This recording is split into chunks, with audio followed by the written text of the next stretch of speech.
নমস্কার, সবাই কেমন আছেন? আমি অরিজিতা সুইডেন থেকে আজ আবারও নতুন একটি সুন্দর ব্লগের সঙ্গে। আজকের বারটা হলো শনিবার, আর সকাল থেকে আকাশে প্রচণ্ড মেঘ, আর কাল রাত থেকে কন্টিনিউ বৃষ্টি হয়ে চলেছে। যতই মুখে বলি না কেন গরমকাল এসে গেছে, সুইডেনে কিন্তু তাপমাত্রা পরিবর্তনের কোনো চিহ্নই দেখছি না। আর হাতে গোনা কয়েকটা দিনই গরমকাল থাকবে, তবু দেখুন বৃষ্টির যেন কমতি নেই। তবে এইদিকে আমি একটুখানি চা বসিয়েছি, কারণ সকালবেলা বৃষ্টি দেখেই ভাবলাম একটু গরম গরম দুধের চা বসাই। তবে এই চাটা আজ আর খাবো না, ফ্লাস্কে করে নিয়ে বেরিয়ে পড়ব। ছুটির দিন মানেই একটু কাছে পিঠে ঘুরে আসা, তবে মনটা ভালো লাগে, সেই জন্য ফ্লাস্কের মধ্যে এখন গরম গরম চাটা ঢেলে নিচ্ছি।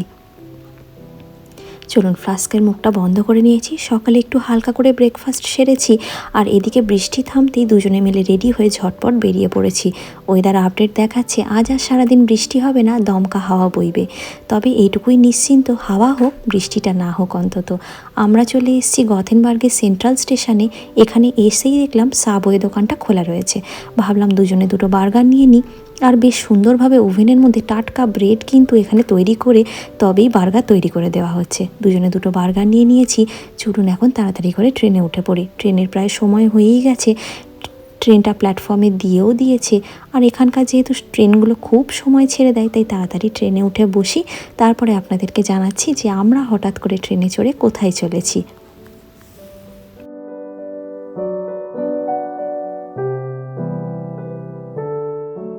সুইডেনের দ্বিতীয় বৃহত্তম শহর যেহেতু গথেনবার্গ, তাই এটাকে 3টে জোনে ভাগ করা হয়: জোন এ, জোন বি, জোন সি। আমরা জোন এতে থাকি। সামার টিকিটের ওপর ছাড় পেয়েছি বলে ট্রেন ধরে এখন যাচ্ছি জোন সিতে। নয়তো অন্যান্য সময় জোন সি যেতে হলে আলাদা করে টিকিট কাটতে হয়। সামারের টাইমে এত সুন্দর টিকিটে ছাড় থাকে, তাই জোন বি, জোন সিতে সুন্দর সুন্দর জায়গাগুলো ঘুরে দেখা যায়। সামারটা শেষ হতে হাতে মাত্র কয়েকদিনই বাকি। আমরা একটা সুন্দর জায়গার খোঁজ পেয়েছি, যেটা গথেনবার্গের জোন সিতে। ট্রেনে করে প্রায় 1 ঘন্টা জার্নি করে জোন সি এ স্করা বলে একটি জায়গাতে আমরা আজকে ঘুরতে এসেছি। এই জায়গার মধ্যে একটি বিশেষ মিউজিয়াম রয়েছে, যেটা আপনাদের সাথে ঘুরিয়ে দেখাবো। তবে মিউজিয়াম যাওয়ার রাস্তাটা ভিডিও না করে পারলাম না। এত সুন্দর গাছে ঘেরা, আর চারপাশে এত মিষ্টি হাওয়া দিচ্ছে যে কি বলবো। আর এনাকে দেখুন কি সুন্দর বসে বসে এখানে জলের মধ্যে আনন্দ করছে, আর তার সাথে সাথে হালকা হালকা করে জলও খাচ্ছে। কি মিষ্টি লাগছে না দেখতে। শীত পড়লেই না এদের আর দেখতে পাওয়া যায় না, ঠান্ডার মধ্যে তো কোথায় যেন চলে যায়। আর আমরা কথা বলতে বলতে চলে এসেছি সেই মিউজিয়ামটার কাছে। এটা একটা ওপেন এয়ার মিউজিয়াম, যে মিউজিয়ামের মধ্যে সাজানো রয়েছে 17 শতকের ইউরোপিয়ান মানুষদের বসবাসযোগ্য বাড়ি, ঘর, চার্চ এবং প্রয়োজনীয় প্রচুর জিনিসপত্র। এই মিউজিয়ামে কোনো এন্ট্রি ফ্রি লাগে না। চলুন ভিতরে যাই, আপনাদের খুব সুন্দর করে পুরো মিউজিয়ামটা ঘুরিয়ে দেখাবো। পুরোপুরি ওপেন এয়ার মিউজিয়ামটা ঘুরে দেখার আগেই প্রথমেই এখানে প্রবেশ করে যে জিনিসটা দেখলাম, সেটা দেখে তো আমার মনটা ভরে গেল। মনে হলো আমাদের জীবন জীবিকার সাথে ইউরোপিয়ান মানুষদেরও জীবন জীবিকার অনেক মিল ছিল। যেমন এই টিউবওয়েল বা হ্যান্ড পাম্প তারাও নাকি 17 শতকে ব্যবহার করত। এই পুরো ওপেন এয়ার মিউজিয়ামের এরিয়াটা অনেক বড়, আর এখানে ঘুরতে ঘুরতে ইউরোপিয়ান মানুষদের জীবন জীবিকা সম্পর্কে অনেকটা ধারণা পাওয়া যায়। এটা হলো একটা ট্রান্সফর্মার, যেটা পুরোপুরি কাঠের তৈরি। প্রথম সুইডেনে যে ট্রান্সফরমারটি আবিষ্কৃত হয়েছিল সেটাই এখানে রাখা রয়েছে সযত্নে। এই কাঠের যে সুন্দর ব্যারিকেড দেওয়া গেটটা দেখছেন, এটাও কিন্তু 17 শতকের পুরনো, কিন্তু দেখলে একদমই মনে হয় না যেগুলো এতখানি পুরনো। এত পরিমাণে যত্ন করে রাখা রয়েছে। আমার বাঁ দিকে একটা সুন্দর চার্চ রয়েছে, যে চার্চটা 1770 সালে তৈরি। ভাবাই যায় না। এখানকার কাঠগুলো প্রত্যেকটা পুরনো হয়ে গেছে, বাড়ির দরজাগুলো যথেষ্ট পুরনো, জানলার কাঁচগুলো ঘোলাটে হয়ে গেছে। দেখলেই মনে হয় যে এটা সত্যি প্রচণ্ড প্রচণ্ড পুরনো সময়কার ছাপ রয়ে গেছে। কিন্তু এখানকার মানুষ এত পরিমাণে যত্নশীল এই সমস্ত পুরনো জিনিসকে সংরক্ষণ করে রাখতে। এখনও পর্যন্ত বহু মানুষ তাদের 100 বছরের পুরনো বাড়িতেও বসবাস করেন। এটা কি বলুন তো, এটা কিন্তু একটা কাঠের তৈরি বিরাট বড় চার্চের বেল। আমি প্রথমে বুঝতে পারিনি। এই জায়গাটার নাম দিয়ে যদি ইন্টারনেটে সার্চ করা হয়, তাহলে কিন্তু প্রথমেই এই জিনিসটারই ছবি আসে। খুব সুন্দর দেখতে। তখনকার দিনের মানুষের বুদ্ধির তারিফ করতে হয় যথেষ্ট। ঘরের চালগুলোকে ঠান্ডা রাখা এবং নিরাপদ রাখার জন্য ঝড় বৃষ্টির হাত থেকে কি সুন্দরভাবে খড় আর মাটি দিয়ে মোটা প্রলেপ তৈরি করে দেওয়া হতো, আর তার উপরে লাগিয়ে দেওয়া হতো এমন সুন্দর করে ঘাস জাতীয় এক রকমের গাছ, যাতে ঘরের ভিতরটা ভীষণভাবে ঠান্ডা থাকতে পারে। এগুলো প্রতিটি মানুষের নিজস্ব ঘরবাড়ি। কি ছোট ছোট ঘরগুলো, আর তার মধ্যে ছোট্ট ছোট্ট এক ফালি করে জানলা। কি সুন্দরভাবে জিনিসগুলোকে সংরক্ষণ করে রাখা। খোলা আকাশের নিচে বরফ পড়ে, বৃষ্টি পড়ে, ওয়েদার চেঞ্জ হয়, কিন্তু তাও দেখুন জিনিসগুলো কত সুন্দরভাবে রক্ষণাবেক্ষণ করে সংরক্ষণ করে রাখা রয়েছে। আমি ইউরোপিয়ান মানুষদের মধ্যে পুরনো জিনিসকে ভেঙে নতুন তৈরি করার প্রবণতা খুব কমই দেখেছি। এনাদের মধ্যে দেখেছি সংরক্ষণ করে রাখার প্রবণতা খুব রয়েছে। এখানকার বেশিরভাগ বাড়ি এবং বেশিরভাগ অ্যাপার্টমেন্ট কিন্তু খুব খুব পুরনো। আর এই জায়গাটায় ঘুরতে ঘুরতে এত ভালো লাগছিল, এত পরিমাণে আপেল গাছ রয়েছে, আর প্রত্যেকটা গাছে গ্রিন অ্যাপেল হয়ে ভর্তি হয়ে আছে। প্রতিটা ডালে কত কত যে আপেল ধরে রয়েছে তার বলার অন্ত রাখে না। এত সুন্দর হাওয়া দিচ্ছে, আর তার সাথে এই আপেলগুলো দেখুন। তবে একটা আপেলও যদি আপনি এখান থেকে তুলে নিয়ে ছিঁড়ে খান, কেউ কিন্তু বলার কেউ নেই। এটি একটি সুন্দর দোতলা বাড়ি, দেখুন কি মিষ্টি দেখতে।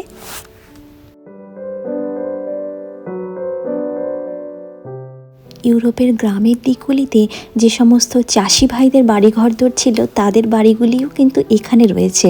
আর সেই নমুনাও কিন্তু একেবারে প্রখর এই ধান কাটার মেশিনটি দেখেই হলো। দেখছেন কি সুন্দর দুদিকে দুটো কাঠের হাতল দেওয়া ধান কাটার মেশিন। আর এটা হলো ঘোড়ায় টানা গাড়ি, বেশ বড় বড় চাকা। যেমন আমাদের দেশে গরুর গাড়ি রয়েছে, অমনি রয়েছে। আর এটা হলো ধানের গোলা, যেটা আমাদের গ্রাম বাংলায় দেখতে পাওয়া যায়। কি সুন্দর না? একেবারে আমাদের গ্রাম বাংলার সাথে কিন্তু ইউরোপের গ্রাম বাংলারও বেশ খানিকটা মিল রয়েছে। এটা হলো কাঠের একটা বড় সাইজের উইন্ডমিল, দেখুন কি সুন্দর দেখতে। উইন্ডমিলের পাখাগুলোতে শ্যাওলা ধরে গেছে জানেন, তবু এখনও কিভাবে অক্ষত অবস্থায় রয়েছে। 17 শতকের একটা উইন্ডমিল, কি সুন্দর লাগছে না দেখতে। কাঠের তৈরি উইন্ডমিল। কত সুন্দর সুন্দর জিনিস দেখার আমরা সুযোগ পাই যদি মানুষ ঠিক এভাবে পুরনো জিনিসকে সংরক্ষণ করে ধরে রাখতে পারে। জানেন তো, প্রতি বছর গরমকালে ইউরোপের বিভিন্ন কান্ট্রিতে মানুষ ছুটে আসে শুধুমাত্র এই পুরনো সংরক্ষিত জিনিসগুলিকেই দেখার জন্যে। তবে চলুন, সামনে একটা খুব সুন্দর ক্যাথিড্রাল রয়েছে, একটু ক্যাথিড্রালটা ঘুরে আসি। তারপরে বাড়ি থেকে কিছু খাবার নিয়ে এসেছিলাম, একটু বসে খাওয়া দাওয়া করে নেবো, কারণ সকালে প্রায় খেয়ে বেরিয়েছি, বাজে এখন দুপুর 2:45। আর এখানকার ক্যাথিড্রালগুলি সবই নিওগথিক স্টাইলে তৈরি। জানলাগুলোর মধ্যে অপূর্ব সুন্দর কাজ করা রয়েছে, আর ভিতরটা একদম শান্ত সুন্দর পরিবেশ। একমাত্র খাবার দাবার হাতে করে নিয়েই কিন্তু চার্চের ভিতরে ঢোকা মানা, বাকি আর কোনো নিয়মই এখানে নেই। তবে চলুন জেসাসের কাছে দাঁড়িয়ে একটা মোমবাতি জ্বালিয়ে একটু প্রার্থনা করি। এখানে মোমবাতি নিয়ে প্রার্থনা করলেও কোনো মানা নেই, তাই একটি করে মোমবাতি আমি ক্যাথিড্রালের ভিতর ঢুকলেই জ্বালাই। তারপরে সেখান থেকে বেরিয়ে এখন একটু বাড়ি থেকে আলুর পরোটা সেঁকে নিয়ে এসেছিলাম, আর সাথে ওই যে গরম গরম দুধের চা ফ্লাস্কে করে নিয়ে আসলাম, সেটাই একটু বসে খাবো। আর ক্যাথিড্রালটা কি সুন্দর দেখতে লাগছে দেখুন, অপূর্ব হাওয়া দিচ্ছে। তাই তো বৃষ্টিটা হচ্ছে না বলে বাঁচোয়া অন্তত আজকের ট্রিপটা খুব সুন্দরভাবে পার করেছি। আর এখন আলুর পরোটা খেয়ে গরম গরম চা ঢালার প্রস্তুতি চলছে।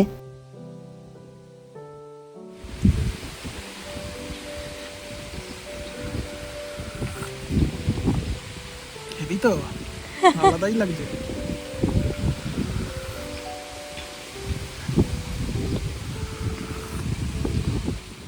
এরকম ঠান্ডা ঠান্ডা ওয়েদারে এত সুন্দর একটা জায়গা দেখার পর এরকম দেশীয় চা আদা সহযোগে খেতে যে কী ভালো লাগে আমার। আর আমি যখনই যেখানে যাই চেষ্টা করি ফ্লাস্কে করে একটু চা করে নিয়ে যাওয়ার। কড়া কফি খেতে আমার একদম ভালো লাগে না, এর চেয়ে আমার এই দুধের ঘন আদা দিয়ে চা খেতে আমি সব সময় রাজি আছি। আর এখন আমরা চেপে পড়েছি বাসে, কারণ জোন সি থেকে জোন এ পর্যন্ত যেতে অনেকটাই প্রায় সময় লাগবে। দুপুর গড়িয়ে এখন প্রায় বিকেলের দিকে, আর বাস চলেছে খুব গতিতে। চলুন তাহলে ভিডিওটাও তাহলে আজকে এখানেই শেষ করি। বাসে করে চলেছি ট্রেন স্টপে, ট্রেন ধরে আবার গথেনবার্গ পৌঁছে যাব। আবারও একটা নতুন সপ্তাহ শুরু হবে, আর সপ্তাহের শেষে আবারও বেরিয়ে পড়বো এমন সুন্দর জায়গা দেখতে। ভিডিওটাও তাহলে আজকে এখানেই শেষ করছি। সবাই ভালো থাকবেন, সাবধানে থাকবেন। আমার ভিডিওগুলো যদি আপনাদের মনের কোনো অংশে একটু জায়গা করে নিতে পারে, অবশ্যই লাইক কমেন্ট করে আমার চ্যানেলটি সাবস্ক্রাইব করে দেবেন। সবাই খুব ভালো থাকবেন, সাবধানে থাকবেন। আজকের মতো বিদায় নিলাম।